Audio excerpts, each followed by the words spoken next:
Hello again. We're going to begin this bulletin with breaking news from Thailand, where Prime Minister Yingluck has announced she will dissolve parliament and that she'll hold a general election as soon as possible.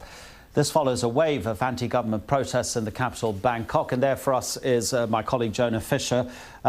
Jonah, whether she was forced into this or whether it's a political manoeuvre, how difficult is it to gauge where the balance of power lies after this announcement?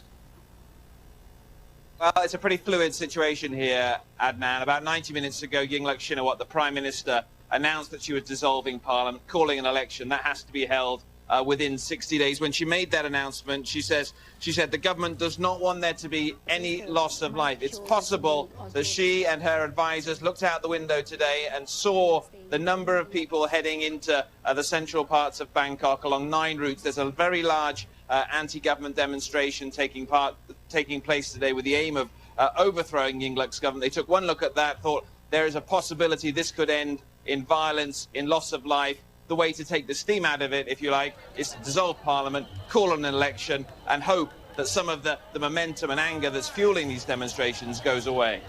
But presumably the election campaign will be full of the issues that these people that we're now watching are demonstrating against. What are those main issues?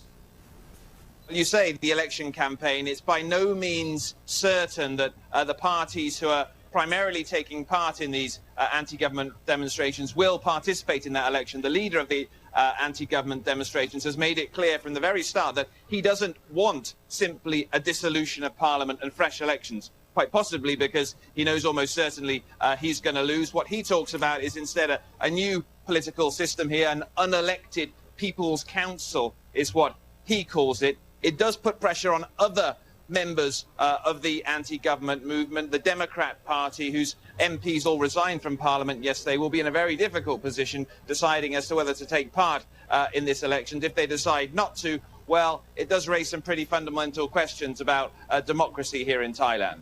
Well, what a strange situation that would be, Jonah, that the Prime Minister calls elections, the anti-government protesters decide, if they do eventually, that they don't take part. People will simply say you're undemocratic. It's simple. People are saying that, Adnan. It's a simple reality here that every election that's been held in the last decade or so has been, broadly speaking, been won by the same political parties broadly aligned with the former Prime Minister Thaksin Shinawatra. And the people we're seeing out on the street are frustrated with that. They see the system as being unfair.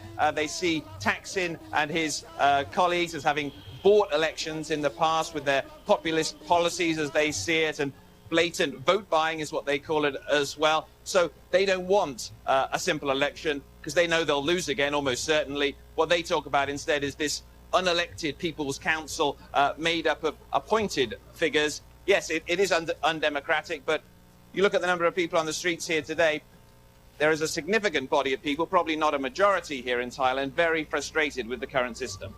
OK, thanks very much for the update, Jonah. That's Jonah Fisher in the Thai capital, Bangkok, for us.